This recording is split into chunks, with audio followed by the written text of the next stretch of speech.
Hello friends, welcome back to the channel that is Unfolding Path. So हम अपनी series को आगे बढ़ाते हुए आज हम सिटीज़नशिप में आए हैं जो कि पार्ट 2 है, right? Part 2 of the constitution है।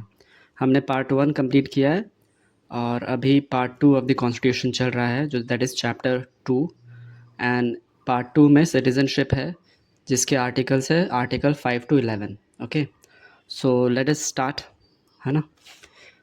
सो हमें पता है कि citizenship before the commencement of the constitution 26 January 1950 में आ गया था, राइट?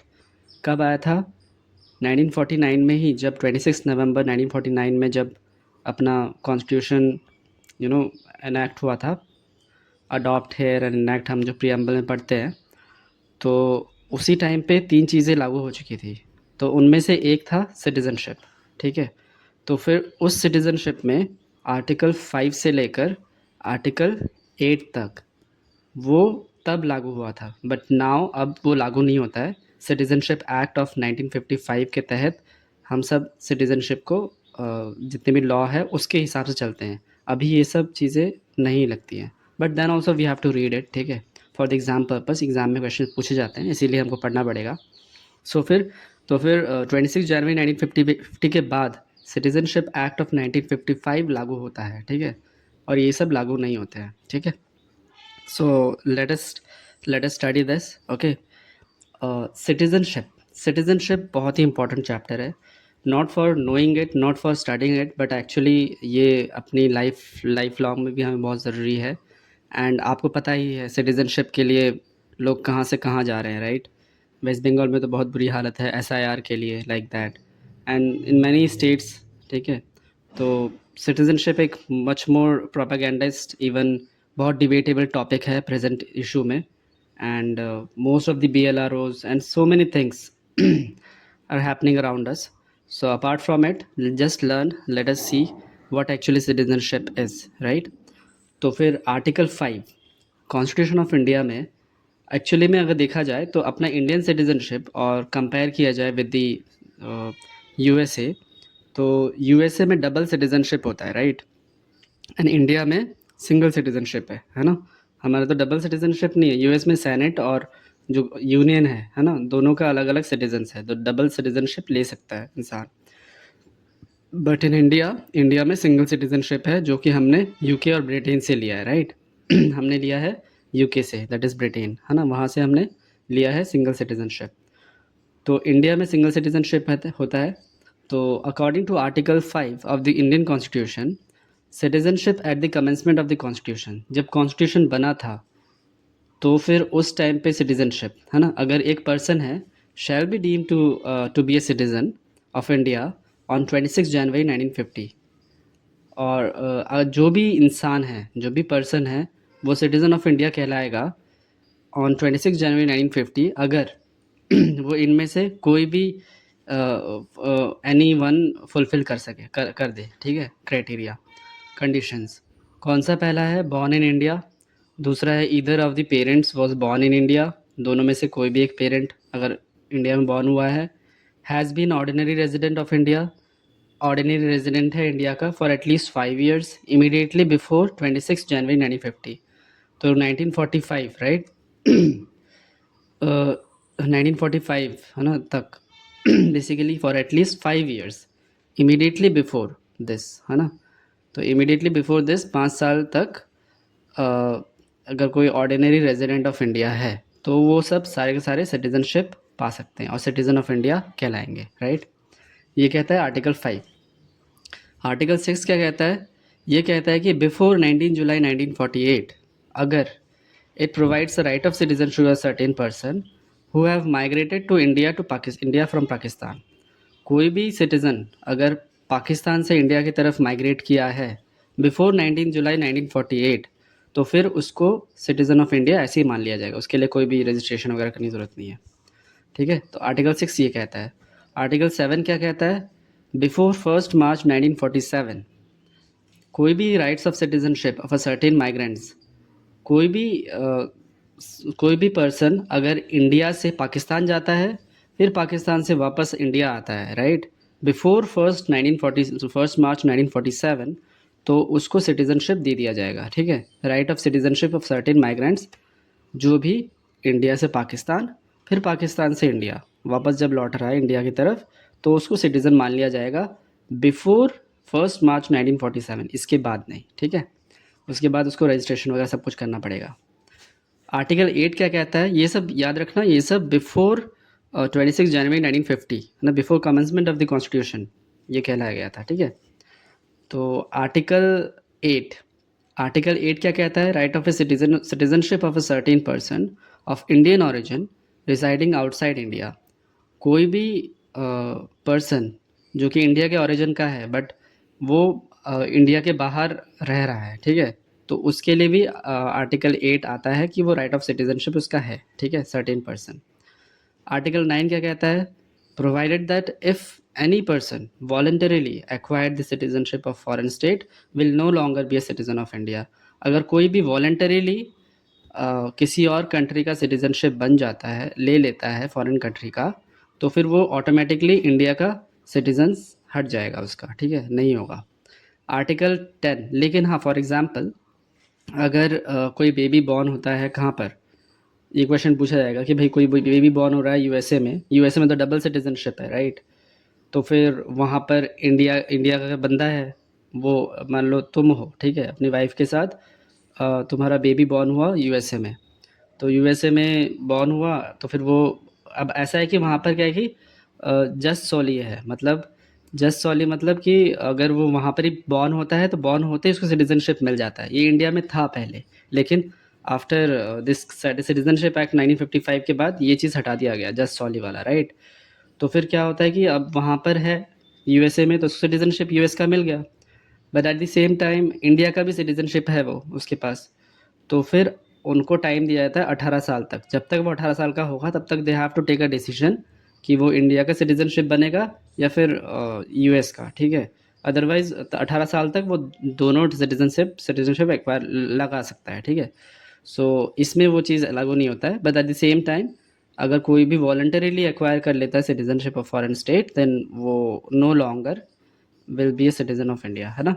आर्टिकल 10 क्या कहता है, continuance of rights of citizenship, rights of citizenship का कंटिन्यूटी, ठीक है, ये चलता रहेगा, कोई इसको खारिज नहीं कर सकता।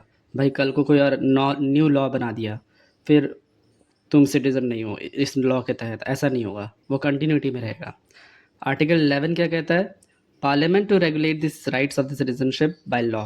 सिर्फ और सिर्फ पार्लियामेंट के पास ही पावर है to regulate the rights of citizenship by law, ठीक है। लॉ के थ्रू वो किसी का भी राइट ऑफ सिटीजनशिप चेंज कर सकता है या रेगुलेट कर सकता है, whatever they want to do. So parliament के पास ये पूरी पावर है, राइट।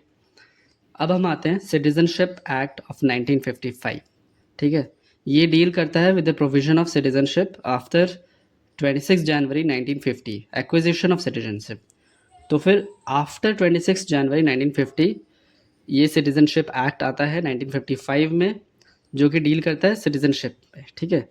तो इसमें दो सब टाइप्स पढ़ेंगे। एक्विजिशन मतलब सिटीजनशिप कैसे पा सकते हो, ये 4 तरीके से पा सकते हैं हम लोग, और सिटीजनशिप को से कैसे लूज़ कर सकते हो, वो 3 तरीके हैं। तो हम देखते हैं एक के बाद एक, ठीक है, क्या क्या तरीके हैं।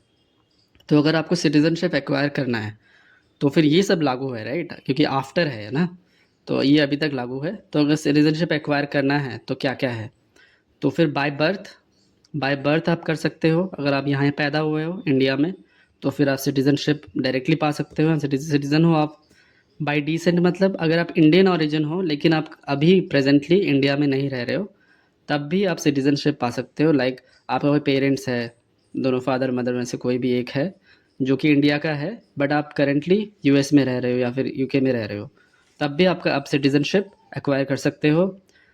और बाय रजिस्ट्रेशन, अगर आप कोई भी इंडिविजुअल हो, ठीक है, जो कि आप मतलब यहाँ के हो, granted to Indian origin of individual, अगर आपका स्पाउसेस ऑफ इंडियन सिटीज़न, अगर आपके कोई भी हस्बैंड या फिर वाइफ दोनों में से कोई भी एक इंडियन सिटीज़न है, तो फिर आप सिटीज़नशिप ले सकते हो बाय रजिस्ट्रेशन, लेकिन अब बशर्ते आपको 7 साल लगातार इंडिया में ही रहना पड़ेगा, ठीक है, माइनर चिल्ड्रन के केस में, ठीक है। Minor children who have resided in India for 7 years, then only you can get the citizenship by registration, ठीक है। एंड बाय नेचुरलाइजेशन उन लोगों के लिए जो बेसिकली इंडिया के हैं ही नहीं, कोई दूर दूर तक नाता नहीं है उनका, इवन कोई ओरिजिन भी नहीं है, कोई उनके ऐसे एंसेस्टर भी इंडिया से लिंक नहीं है। तो कोई भी फॉरेनर अगर इंडिया का सिटीजनशिप चाहता है तो फिर उसको सिटीजनशिप दिया जा सकता है बाय नेचुरलाइजेशन, बशर्ते उसको लगभग 14 साल यहाँ पे रहना पड़ेगा, जिसमें से 11 साल 11 ईयर्स ही has to be continuously in should be in India, India में ही रिज़ाइड करना चाहिए वो 11 साल लगातार। फिर उसके बाद बाकी 3 साल वो रह सकता है, बट ऐसे करके, ठीक है। तो कंटिन्यूटी उसको 11 साल रहना है, जिसमें दिन होते हैं टोटल, याद रखना। तो पूरा देखने के बाद फिर देखा जाता है कि हाँ, you can become a citizen of India by naturalisation, ठीक है। तो कोई भी फॉरेनर को हम बना सकते हैं सिटीज़न ऑफ इंडिया। अब फिर उसके बाद आता है आपका कैसे, मतलब और हाँ, दे मस्ट नो, उनको पता होना चाहिए, दे must know one Indian language mention in the 8th schedule, ये भी इनकॉर्पोरेट किया गया, ठीक है। बाय इनकॉर्पोरेटिंग अ टेरिटरी, ठीक है, ये कर सकते हैं। और 8th शेड्यूल में जो मेंशन है हमारे टोटल कितने लैंग्वेजेस मेंशन है, let me know in the comment section, मैंने ये पढ़ाया था। So they must know one Indian language mention in the 8th schedule, ठीक है। तो याद रखना ये वाला चीज़। और कैसे कोई अपना सिटीजनशिप लूज़ कर सकता है, तो 3 तरीके होते हैं लूज़ करने का इंडियन सिटीजनशिप। कि किसी को मन कर रहा है कि भाई इंडिया में रहना ही नहीं है, जा नहीं रहूँगा मैं इंडिया में, बहुत प्रॉब्लम्स है, डेमोक्रेसी इतनी बड़ी है, पॉपुलेशन बढ़ रही है, ये वो, एंड कुछ भी मतलब रिस्पॉन्स नहीं, अकाउंटेबिलिटी नहीं है। If you are thinking like that, so you can take any you can just lose this citizenship and go outside this country, not to live है। तो आप यूके जा सकते हो, जापान जा सकते हो ना, यूएसए जा सकते हो। तो it's up to you where you want to go. So तो आप कैसे कर सकते हो ये चीज़, आप सिटीजनशिप यहाँ से कैसे छोड़ सकते हो अपना, ठीक है। तो पहला एक चीज़ हो सकता है कि आप वॉलंटरीली गिव अप कर दो कि भाई मुझे इंडियन सिटीजनशिप चाहिए ही नहीं, मैं जापान जा रहा हूँ, ठीक है, जापान में बहुत शांति है, सुकून है, मैं उधर ही रहूँगा, ठीक है। तो आप वॉलंटरीली इंडियन सिटीजनशिप हटा रहे हो, so that will be called as renunciation, ठीक है, रिनाउंसिएशन। बाय रिनाउंसिएशन आपने कर दिया, that is voluntarily give up Indian citizenship and take the citizenship of Japan, ठीक है। और फिर और एक क्या दूसरा केस हो सकता है कि आपने वॉलंटरीली एक्वायर कर लिया दूसरी कंट्री का citizenship without even informing India. अब आपने क्या किया कि आप इंडिया से गुस्से से चले गए, भाई मुझे इंडिया में रहना ही नहीं है, और आपने यहाँ से सिटीजनशिप हटाया भी नहीं, लेकिन अब सिटीजनशिप आपके पास है इंडिया का, ठीक है। आप गए जापान में, अब जापान में जाके आप जापान का सिटीजनशिप ले लिए क्योंकि आपको बहुत अच्छा लग रहा है वहाँ पर, 3-4 साल वहीं रह लिए, 5 साल वहीं रह लिए, 10 साल वहीं रह लिए, लाइक दैट, एंड आप इंडिया में वापस आ ही नहीं रहे हो। तो फिर क्या होगा, आपका टर्मिनेशन हो जाएगा। तो इसी टाइम पे क्या होता है कि voluntarily acquired citizenship of other country without informing in India, तो आपका ऑटोमेटिकली आपका सिटीजनशिप इंडिया से हट जाएगा, ठीक है। तो ये टर्मिनेशन। डेप्रिवेशन मतलब क्या होता है, अगर if acquired citizenship by fraud, false document और during war help an enemy country, ठीक है। अगर डेप्रिवेशन मतलब अगर आप कोई भी सिटीजनशिप एक्वायर करते हो with the help of any misleading means और cruel means, false documents, fraud करके, और ड्यूरिंग वॉर किसी कंट्री को आप जो कि एनिमी कंट्री है हमारा, यू नो दैट वेल, कौन सा हमारा एनिमी कंट्री है, हमेशा उसी में लगे रहते हैं हम लोग, एंड अपने अंदर ही कितना क्या क्या प्रॉब्लम हो रहा है वो सब देखते नहीं है। तो तो वो एनिमी कंट्री अगर कुछ हम कोई हेल्प करता है उन्हें, तो एंटी नेशनल बोल दिया जाता है, राइट। तो अभी इसमें क्या है, डेप्रिवेशन के थ्रू वो लोग सिटीजनशिप भी हटा सकते हैं उन एंटी नेशनल का, ठीक है, कि तुम सिटीजन ही नहीं हो इंडिया के क्योंकि आप एंटी नेशनल हो, है ना, आपने इस देश के खिलाफ काम किया है, किसी और एनिमी कंट्री की हेल्प की है, तो you are anti national, so you are deprive of the citizenship, so this is what will happen, right. So with the help of deprivation आपका सिटीजनशिप डायरेक्टली खारिज हो जाएगा, ठीक है। So this was all about this कि कैसे हम acquire कर सकते हैं सिटीजनशिप और कैसे हम लूज़ कर सकते हैं सिटीजनशिप, है ना। और रिसेंटली आपने पढ़ा होगा, रिसेंटली मतलब अभी 2019 में हुआ था, अमेंडमेंट हुआ था सिटीजनशिप एक्ट ऑफ 1955 में। तो सिटीजनशिप अमेंडमेंट एक्ट ऑफ 2019 के तहत पीपल फ्रॉम 6 कम्युनिटीज़, ठीक है, 6 communities, there are many communities in India, but people from 6 communities, only 6 communities, that is Hindu, Sikh, Parsi, Jain, Christian, Buddhist, Hindu, Sikh, Parsi, Jain, Christian, Buddhist. According to the government, only these are the 6 communities of 3 countries, Bangladesh, Afghanistan, Pakistan, can acquire citizenship through naturalization. जो कि हमने पढ़ा ना naturalization में क्या होता है, 14 साल लगभग, है ना? 11 साल आपको कंटिन्यूटी रहना है और बाकी अब 3 साल रह लो, ऐसे करके। तो बाय नेचुरलाइजेशन आपको सिटीजनशिप इंडिया का मिल जाएगा। तो and that is enter India on और बिफोर 31 दिसंबर 2014। इंडिया एंटर करते हैं बिफोर या फिर 31 दिसंबर 2014 में, and must have lived in India for at least 6 years instead of 12 years. 12 साल के बदले 6 साल एटलीस्ट इंडिया में रहना पड़ेगा, तब जाके आपको सिटीजनशिप मिलेगा। ठीक है। So this is what all about the amendment in the Citizenship Act 1955. So today's class, so here for all today's class. So I hope you are liking these classes or lectures. Bye bye.